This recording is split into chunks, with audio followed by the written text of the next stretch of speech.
پاکستان صبح پاکستان صبح پاکستان۔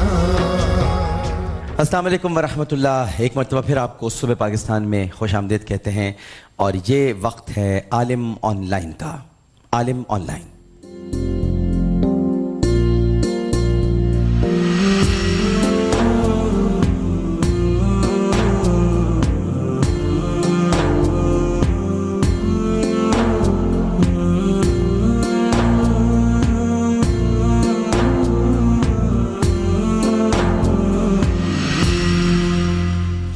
تشریف فرمائے ہمارے ساتھ ممتاز عالم دین، خطیب اہل سنت، ہمارے آپ کے سب کے بہت ہی قابل احترام اور بہت دنوں کے بعد تشریف لائے ہیں، اور اس میں یقیناً ہماری کوتاہی شامل ہے کہ بیچ میں کچھ عرصے تک عالم آن ایئر نہیں ہوا، اب آج سے عالم آن لائن ہو گیا یہ، تو ظاہر ہے کہ ہم نہیں بلا سکے، یہ ہماری کوتاہی ہے، لیکن آج تشریف فرمائیں علامہ حمزہ علی قادری صاحب۔ السلام علیکم۔ وعلیکم السلام ورحمۃ اللہ۔ ایک تو ہم صحیح لائنز پہ رہیں اور وہ عالم آن ایئر نہیں تھے تو گراؤنڈ پہ تھے جی، اور ماشاءاللہ اللہ تعالیٰ آپ کو خوش رکھے۔ میں نے ایک جملہ کہا تھا کہ آپ کی تقلید کرتے ہیں اور لوگ پھر بھی تنقید کرتے ہیں جی، اور اب تو حسب توفیق فائدہ بھی بہت اٹھا رہے ہیں۔ الحمدللہ جی، اللہ تعالیٰ خوش رکھے۔ بہت مہربانی۔ ان کے ساتھ تشریف فرمائے ہمارے بہت ہی قابل احترام عالم اسلام کے معروف ناطخواں ہیں، وہ تو ایک اپنی جگہ پر بات ہے، لیکن ابھی ماشاءاللہ یہ مدینہ منورہ کی حاضری کے بعد یہاں پہلی بار تشریف لائے ہیں، یعنی کسی بھی پروگرام میں، تو ہمارے بہت ہی پیارے بھائی بھی ہیں، دوست بھی ہیں، اور بہت ہی خوبصورت ثناءخواں ہیں جناب حافظ محمد طاہر قادری صاحب۔ السلام علیکم۔ وعلیکم السلام ورحمۃ اللہ وبرکاتہ۔ بہت بہت مبارک ہو آپ کو۔ خیر مبارک جی، بہت شکریہ، الحمدللہ، بہت آپ سب کو یاد کیا مدینہ پاک میں، آپ کا سلام بھی پیش کیا حضور کی بارگاہ۔ جزاک اللہ، جزاک اللہ، آپ کو اس کا بہترین اجر عطا فرمائے۔ اللہم آمین، اللہم آمین۔ علامہ صاحب کی اجازت ہو تو سوالات کا سلسلہ شروع کریں۔ جی، السلام علیکم۔ وعلیکم السلام۔ عامر بھائی کیسے ہیں آپ؟ الحمدللہ میری بہن، آپ بتائیے۔ جی میں سب سے پہلے آپ لوگوں کو جمعہ مبارک کہوں گی، بہت بہت اور شکریہ۔ حمزہ صاحب جو ہیں، مولانا حمزہ صاحب کو میں کہنا چاہوں گی کہ ان کا انداز گفتگو بہت خوبصورت ہے، بہت ہی پیارے انداز سے وہ جو بیان کرتے ہیں، جو بھی باتیں ایکسپلین کرتے ہیں، بہت پیارا انداز ہے ان کا۔ تشریف فرمائے، ہمارے ساتھ ہی موجود ہے، ظاہر ہے۔ حسن، بہت میں انہیں سے بیٹا ایک بات سن لیجئے کہ حسن اپنی نظر میں ہوتا ہے، اور یہ جو کشش کلام کی ہے وہ اپنی سماعت میں ہوتی ہے۔ واہ واہ واہ واہ واہ واہ، یہ تو آپ کی بس آپ بہت پیارا بولتے ہیں ماشاءاللہ سے، بہت پیارا۔ جزاک اللہ، اچھا، جزاک اللہ۔ میرے 3 کوشچن ہیں آپ سے، نماز سے متعلق ہیں جی تینوں۔ جی پہلا کوشچن میرا یہ ہے عامر بھائی، جی، ہلو، نماز کی پابندی نہیں ہو پاتی ہے، اس کی پابندی کا کوئی ایسا نسخہ ہے؟ صحیح صحیح، اور دوسرا میں یہ کہنا چاہوں گی کہ نماز میں ہمیں وسوسے بہت زیادہ آتے ہیں۔ درست۔ اچھا، تیسرا کوشچن میرا یہ ہے کہ نماز میں خشوع و خضوع پیدا کرنے کے لیے ہمیں کیا طرز عمل اختیار کرنا ہوگا؟ بالکل ٹھیک ہے، تینوں سوالات علامہ حمزہ علی قادری صاحب کی طرف۔ ایک تو یہ خیال رکھیے کہ نماز میں نہ جی لگائیے، اور خضوع خشوع کی ابھی کوئی کوشش نہ کریں۔ وہ بہت بڑے لوگ ہوتے ہیں جن کا دل نماز میں لگتا ہے۔ آپ نماز کے لیے صرف وقت کو اختیار کر لیجئے، کیونکہ اللہ تعالیٰ نے فرمایا ان الصلاۃ علی المؤمنین کتاب موقوتا، جب تک نماز کا وقت ہو تو آپ نماز ادا کر لیجئے۔ یہ یاد رکھیے، ایک ٹریفک پولیس والا ہے، وہ ہاتھ ہلا رہا ہے اور گاڑیاں جا رہی ہیں، کیا اس کا جی لگ رہا ہے؟ جی تو نہیں لگ رہا نا، لیکن تنخواہ ملے گی نا۔ آپ اللہ تعالیٰ کو ایسا بھی نہیں سمجھتی کہ اگر آپ ہاتھ پاؤں بھی ہلا دیں گی نا وقت پہ، آپ کو جنت مل جائے گی، لیکن پڑھیے ضرور۔ ایک ہمارے بزرگ سے کسی نے پوچھا، انہوں نے پوچھا بیٹا نماز پڑھتے ہو؟ کہا جس سچ بتاؤں، میں نے کہا، انہوں نے کہا بولیے۔ کہا نماز میں جی نہیں لگتا، تو ایسی نماز سے کیا فائدہ کہ جی نہ لگے، مزہ ہی نہیں آتا نماز میں۔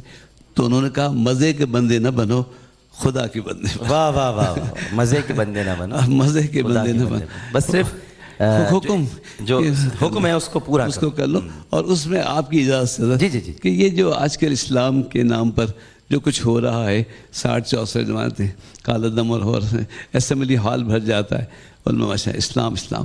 میں نے اسلام سے پوچھا کہ تو ہے کیا اتنا؟ تو اسلام نے کہا میں تو صرف 5 چیزیں ہوں: ایمان، نماز، روزہ، حج، زکوٰۃ. ایمان چھپی ہوئی چیز ہے، روزہ رمضان میں، اور زکوٰۃ پیسے نہیں ہے تو ہے نہیں، حج پیسے نہیں تو ہے نہیں. ایک چیز نماز رہ جاتی ہے، اگر وہ بھی ہم نہ پڑھیں تو ہمارے اسلام کا کیا دعویٰ ہے؟ تو اس حکم کے بندے بن کر وقت کا خیال رکھ کر آپ نماز میں آ جائیے اور پھر اپنے آپ کو سنائیے. اگر آہستہ آہستہ بڑھنا چاہتی ہیں تو نماز اصل میں تکلم فی نفسی ہی ہے. خدا کو سنانے سے پہلے اپنے آپ کو تو سنائیے. اصل میں ہم جو خدا کو سنانے میں کعبہ اور پھر بیت المعمور اور عرش اس کو اتنا دور کیا ہوا ہے کہ وہاں تک ہمارا جی پہنچ نہیں پاتا ہے. اور یہ وسوسے جو آتے ہیں، یہ وسوسے تو جس گھر میں زیور ہوں گے وہاں چور آئیں گے. بہت مبارک ہو کہ آپ کے پاس ایمان ہے تو شیطان حملہ کرتا ہے، اور جتنی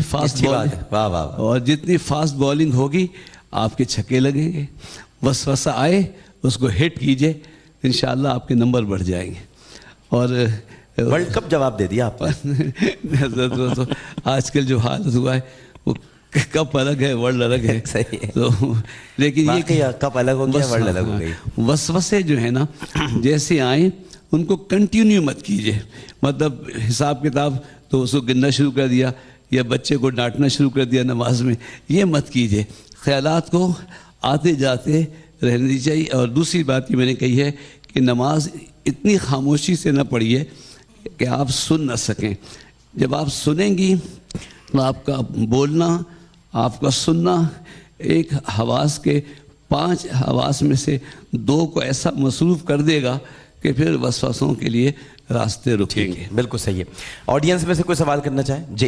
جی ہیلو، میں شگفتہ بول رہی ہوں. جی. اور میرے گھر میں نا بہت مصیبت آئی ہوئی ہے، اس لیے کہ میرے گھر میں نا سب چیزیں غائب ہو رہی ہیں. سب چیزیں میرے گھر میں سے آنکھوں کے سامنے غائب ہو رہی ہیں. اور میرا جو دیور ہے نا انہوں نے گھر قبضہ کر لیا ہے میرا، اور وہ میرے کو گھر بھی نہیں دے رہے. ہم کرائے کے مکان پہ آ گئے ہیں. بہت پریشان ہیں ہم لوگ. علامہ صاحب، ایک بات یاد رکھیے کہ ہر حالت بدل جاتی ہے. جن کے پاس دولت ہے، بہت پیسہ ہے، وہ اس بات سے ڈرے کہ حالت بدلی تو وہ غریب ہو جائیں گے. آپ کو مبارک ہو، آپ کی حالت بدلی تو آپ امیر ہو جائیں گی. ہر حالت بدلنی ہے، ہر حالت حاکم کو معزول ہونا ہے. تو جو امیر لوگ ہیں وہ ڈریں اس بات سے کہ جب وقت کروٹ لے گا تو ان کے لیے مشکل ہو جائے گی، کیونکہ حالت بدلے گی. حالت ضرور بدلے گی. اور اسی طرح آپ کو مبارک ہو، حالت بدلے گی تو آپ اچھے ہو جائیں گے. حفاظت کے لیے آیت الکرسی دم کر فرما لیا کریں. اور یہ جو مکان اور جائیداد اور یہ تو انسان جس آزمائش میں ہے تو اس پہ تقریباً سبھی لوگ ہیں. آپ اللہ کا شکر ادا کیجئے. اچھا، جب آپ سو جاتی ہیں، یہ موجود ہیں سوال؟ جی موجود ہے، سامنے ہے. جی جب آپ سو جاتی ہیں تو آپ کو یاد رہتا ہے کہ آپ کرائے کے مکان میں ہیں کہ اپنے مکان میں ہیں، چھوٹے میں یا بڑے میں ہیں؟ ہیلو، میں کرائے کے مکان پہ ہی ہوں اور میں بہت پریشان. نہیں، وہ جو سوال کر رہے ہیں، جی، جب آپ سو جاتی ہیں تو کیا آپ کو پتہ چلتا ہے کہ آپ کرائے کے مکان میں ہیں یا کہیں اور ہیں؟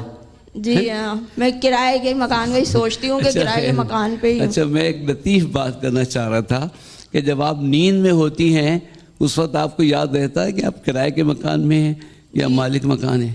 جی، کرائے کے مکان کا ہی سوچتی رہتی ہوں. مجھے یاد نہیں رہتا. اچھا، میری بات کو آپ سمجھ لیں تھوڑی دیر کے لیے نا. اپنی بات نہ سوچیں، جو میں پوچھ رہا ہوں نا وہ جواب دیں. جی بالکل. پہلے میں جو پوچھ رہا ہوں، جب آپ سو جاتی ہیں جی اس وقت آپ کو کیا احساس ہوتا ہے؟ یہ احساس ہوتا ہے کہ یہ آپ کا اپنا گھر ہے یا کرائے کا مکان میں؟ احساس کیا ہوتا ہے آپ کو جب آپ سو جاتی ہیں؟ جی، میں سو جاتی ہوں. نیند بہت دیر سے آتی ہے مجھے. میں بہت پریشان رہتی ہوں، رات بھر نیند نہیں آتی. میرے شوہر کو بھی نیند نہیں آتی ہے اور وہ پوری رات جاگتے رہتے ہیں. آپ نے سوال کا جواب. اچھا چلیے ٹھیک ہے. نہ بولنے کی سطح یکساں ہے نہ سننے کی، اور انسان اپنی غرض میں اتنا مبتلا ہوتا ہے کہ وہی بولتا اور سنتا رہتا ہے.